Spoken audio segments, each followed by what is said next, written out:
Fayulu, lobby, il a confirmé marche, Prince Penge, au PC 48 heures, Mbotemi n'a abonné sur la double montité, voilà, on a fait 48 heures, on a brossani. 48 heures, soki falanga na biso, oyo, régime ya Chilengelou, régime ya Chilombo, ayibi, programme ya li kimoyibi. Soki bolo biango esko ke na français, eko bima sexy, pour que le baron na lingala, ezali kimoyibi. Donc, soki falanga wane bimite, to kendati na ministère wane yibi mbongo wa bakongole, ndeko na ngai. Yo so moni wapi kibasa lobe ezali impôt. Mais ba minere ba futa kampa côté. Ba ko yiba même bana 12 ans benito ba ko sa ba recherche na bango. Peut-être yo pona ko tia 50 unités ezali facile. Mais je vous dis que na Congo oyo so okay na par exemple na Kasumbalesa, so okay na Bongandanga, okay na Katakokombe. Moto pa tia 30 unités face à une semaine. Ngai ba katinga lobi kombe 280. Sikawa okoyiba ba Congolo beboy. Tokei na banque centrale. Bon, bobi eze impôt. Bo l'acception sika bo tiaka mbongo. Banque centrale lobi mbongo ya rame ezali awate. Mais banque centrale ndezali caisse ya l'état. Bino bozwi falanga na biso boko bango wapi. Tokei na ministre ya finance. Ministre ya finance mbongo ya rame ezali awate. Tokei na ministre ya budget na yoka même insula mbongo ya rame te. Kibasa lobio mbongo ya mbongo ezali wapi toyebite. Mais mbongo ya l'état au nom ya principe ya unicité. Ya kesi ya l'État. Mbongo l'État ikenda gobe esika moko toyebi ya na banque centrale. Sika mbongo na biso batie wapi? Kibasa alibo frère Félix. Est-ce que batie mbongo na siège ya IDPS? Tokoluka yango? Est-ce que batie mbongo na bureau na tokoluka yango? Mais 266 millions de dollars. Observatoire de dépenses publiques au dépôt yebi ONG moko très crédible. Lobi falanga tout bazui ali 266 millions. Bon sika awa Kibasa lobi te na 27 millions lokuta Luvunu mbongo ke munana tolobi Kibasa oche loko yo na po ani na lobi na che yango po soko bungisi telefone na yo soko luki yango na ram ekumbunana mais ngene na moni mu congolais moko ta lobi to na bungisa ki telefone na retrouver yango grâce à ram alobi ote ya lipoto lutter contre ba pareil ya pirate mais soki pona ko lutter na biloko ya pirate OCC za ipona OCC ça comme ça les wana kota ba Thomson epola ba soso epola e kota na mboka ba bloquer na frontière ba tumba yango soka appareil ya pirate kota la faute à peuple Ba député ba osala musala est-ce que Martin Fayulu na Muzitu baza ba député ba ko zala na kati ya Assemblée nationale ba meka pe ko sala lokwa baninga po ba telemela likambo na Assemblée nationale député ngona Eliezer député Martin Fayulu na député Muzitu tika ko zo ba peuple na mona ke Eliezer alati makazaka ko loba ramezali malamu botika Kibasa tala makambo ya soni yo o sacrifier tout un peuple pour ne protéger Kibasa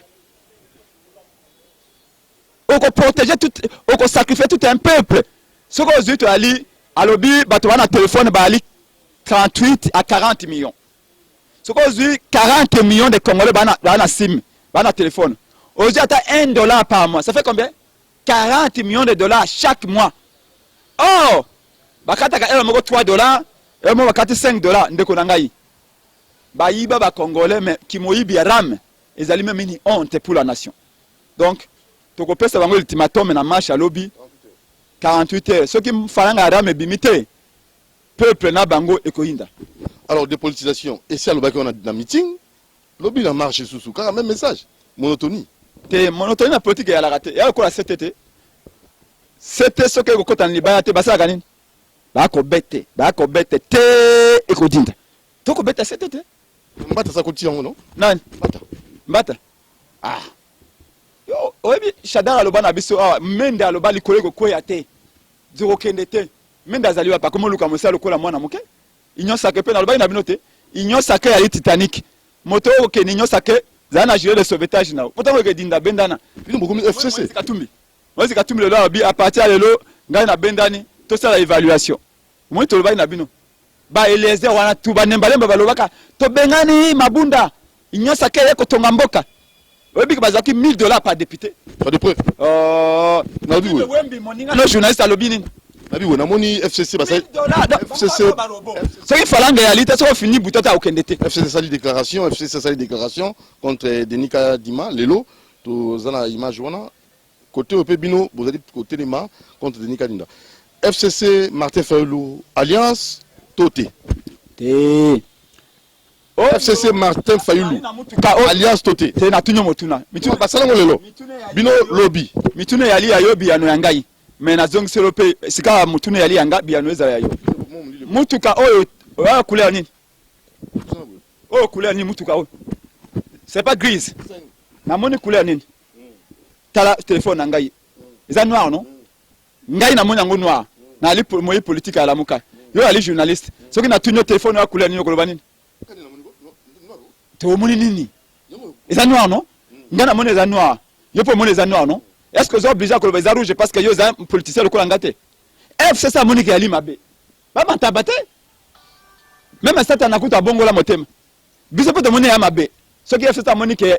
mboso akosala mabe biso to moni ke mboso akosala mabe même nembalemba ya union sacrée wa alobaka bazwa $15,000 ya corruption alobi ke mboso ali mabe mboso za pili ke mabunda est-ce que likambo et c'est que tous en alliance na FCC pour na komona ke ete makambo ça eleki na parlement za mabe tango bazwa $1,000 na hôtel du fleuve ah ba journaliste tout balobi yango mikolo e komi ozo koloba boy bazaka resté ozo koyeba te kaka moto wana lobio député azalo kola mwasa ndumba mbongo na maboko bon le reste na koloba te sika wa yo lingi to loba te papa to koloba bo solo po mboka ekufili kula mensonge le longana to victime ba mensonge ya 30 ans Mobutu 20 ans Kabila donc to koloba vérité oyo ekoya eya to lobi oyo ekosama na parlement ezali buzoba to kondima yango te bon balobio bakosa forcing na bango na oti koloba nao menda alobaka bokosa biso loko te likolo ko ya te suka na suka menda komi koluka musala ndeko na ngai rien ne demeure éternellement na ningo za question ya population moko ya tuna question de ngai koko palata na epenge waza politicien mbote na papa mbote mingi mbuta moto tuna presse epenge est-ce que solution ya makambo kana biso uta nécessairement na opposition uta nécessairement na ndenge bazo mimila makambo tote matondo mingi mbuta mutu esengeli botu na bango nanu opposition na lingale lakisi nini pe majorité na lingale lakisi nini poza batu mi balo baza diriger pa ya batu moko boye ne bazo bundisisa bango bato ba diriger mo malani mais yo otuna ba européen te ba injection bango bazo bango wapi nana otsa bango nana zo pesa bango ba injection ba yebite politique bazo salela eza diviser pour mieux régner eza pona ba ko bunda nanu ba bundite bando yati na be mission na bisaki bango ba ko bunda politique wana bango mo ba bengi bango talaka na ba benga bango ba parlementaire moi nazolo bo papa biso za parlementaire mais parlementaire eza deux verbes piégés parler mentir et c'est bagina kolobela jeunesse congolaise ou aza victime la place de la jeunesse congolaise c'est comme si c'est ça la question jeunesse congolaise est-ce que vous bunda pona bango te jeunesse sengela bunda bino bo bunda pona bango te menga mona elenge te bin bula bali ko bunda 18 ans yango te na France bato basala révolution il y a 78 ou 68 ya ka banani bilenge ba étudiant université Kinshasa ba ningisa Mobutu na bane 60 non jeunesse sengeli ko bunda ya te olali pongo lobi wa jeune nda ko libérer mboka na ye jeune nde akotanga kelasi po ete lobi kuna soki mboka ngo ya libérer a servi mboka na ye jeune sengeli se former pas s'instruire d'autres pas zo ba ke bozo ba injonction mindele yo zo boya mindele comment na lobi politique bazo salela eza l'intérêt ya peuple congolais te pe ya jeunesse congolaise te nazo bango malamu bazo se injection pas européen ba américain est-ce que politique bazo salela wana ba bisanga politique wana eza politique ni eza politique ya intérêt congolais te ya jeunesse congolaise est-ce que bazo rêver que jeunesse congolaise jeunesse aza elike ya mboka ya mabele ya ekolo baboti na biso basala ki 2 hectares ya bilanga biso bilenge to ye faut jeunesse azala encadrer poko ko sala 400 500 mais comment bino bozo ebisa biso boye tandis que jeunesse aza ata na boulangerie mapa moko te gouvernement lesaka peuple congolais chinois zo bete na kati ya mboka na ye ba ebisa biso politique o bazo salela o bango bazo leka o ba opposant po bakabola biso na 4 branches opposition majorité société civile na biso petit peuple omoni 4 branches bakabola sikoyo majorité ata bimisi eloko malamu opposition lokola za wana akolinga sani s'opposer na makambo wana et bon ce opposition bimisi makambo malamu est-ce que majorité olinga tata na mama na ndako bazana na boyokani te bongo bana siko pour la solution boye bisa bango mboka o ezosenga balanda programme ya prophétie ya Fumukimbangu o ezosenga ke Congo ekotambusa na politique wana lisusu te Congo ekotambola na bonzambe wana lisusu te Congo ekotambola pe na science wana lisusu to yo oyo ebomi mboka. Alors, et puis pour finir, qui la population, un mot pour finir. Merci beaucoup. Na ko to sa ndeko na ngai eza makanisi na ye. Na ngai na za un peu préparé pour na ma mituna na yembo. Lokolo koti semba la moko c'est pas grave. Ezaka makanisi c'est important nyo surtout za koloba mapona mboka ya avancer. Mais loko na yebisi ete li papa o ya lati. Basala ngo na mbandaka. Shumisho o ya lati basala ngo na nganda jika. Eko utobe baba mndele. Okomona. Donc pour na koloba na yo que le problème n'est pas là. Les autres pays au bas côté na ba mindele mais va se développer. Ande likambo ya kolinga 1 mboka na yo. Na film à Lumumba. Est-ce que bika na 60 ba politicien pas gouvernement belge a mis ça 6 millions de dollars pour na ko corrompre ba politicien ba za ko tuya Lumumba. 6 millions de dollars na 1960 za kambongo boni. Delo peut-être ba 20 millions 40 millions de dollars. Ba gouvernement belge a mis ça mbongo pour na ko corrompre bato ba corrompre Lumumba na gouvernement na ye. Mais Lumumba lobaka na kozwa falanga wana te. Lumumba pouvait être corrompu comme les autres. Mais tant que Lumumba boy mbongo wana ba corrompre parce que bato bazaka na simane ba Mobutu na ba Mususu ba lobaka Lumumba azali communiste. Lumumba azali mutuaza na IRSS pour ba boma Lumumba. Ça veut dire que ce n'est pas en réalité le cambo ya division à Mundele. Le en Afrique ya ngele, ton Afrique du Sud. Ceux qui sud-africains a voté. On va bien ANC ya Mandela. Ceux qui va voter États-Unis achaka ate, mais pas tout le monde le kola biso. Le laisse au na Ghana. Ghana ba Mandela, parce que pays Asie mineur. Mais na Ghana ceux qui peuvent pas voter volontaire ba ghanéen et ko salama. Mandela ko lobelo ko mokote. Pour na linika ke pa na biso ne ba ko salama kambo. Oyo tezabino tonné. Faut teza biso moko. Oyo amere ba ko benga nzita amere. Oyo aza na mona kera moko ndie. C'est-à-dire les États-Unis. On doit komela te ambassadeur wana. Trop finir ko. Te soko tali longi na yo ko mona nda komela te parce que makambu non mutu no masa. Est-ce que bike amere va na Congo azaka ambassadeur na Chili? D'abord aza America 100%. Amere azaka ambassadeur na Chili. Mabuzo basa ka sango na Chili. Yo so moni un colonel de l'armée congolaise. Amemi l'ambassadeur Sak, akola ambassadeur na Simaboy. Osomoni un ambassadeur akende ko benga ba confession religieuse tout avant d'ici bango. Abandi ko pesa bango toli. Un ambassadeur a bengi si ba ministre nyoso ya basi ya gouvernement.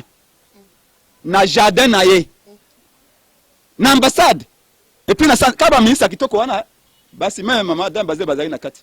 Ya équipe na makambo. Il pas ça là. Ya wario. Ça na ngai. Mais bango azaki tous les ministres ya basi.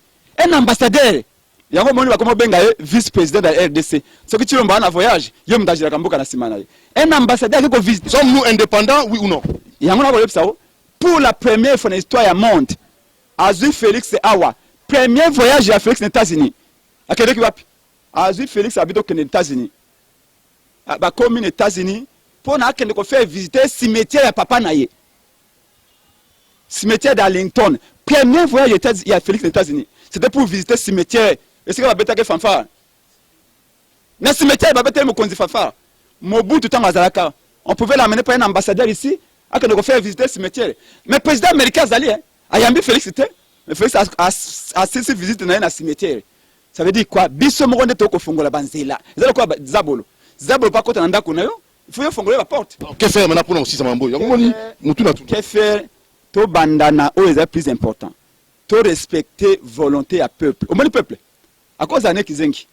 À cause d'un imbécile. Peuple tout le monde. Mais ce qui a poni moto na ye. Ata poni koka botika koka. Ata poni ndundu botika ndundu. Aponi monde botika mondele. Peuple n'est pas aussi imbécile qu'on le croit. Peuple aye bakana ye. Chaque fois peuple vote ka yeli pourquoi za ko voter. Donc pour na biso mokolo to ko banda ko respecter. Talelo ko moko ngana politologue de formation, on a licencié en Sciences Po. Ko banda 1960. Oh, Lumumba Zaka parmi les tout premiers députés nationaux du Congo. À part l'élection à Lumumba, malgré Zaka organisée par les Belges, l'élection à Kasavubu, na Bamususu, le reste à Konzibaya.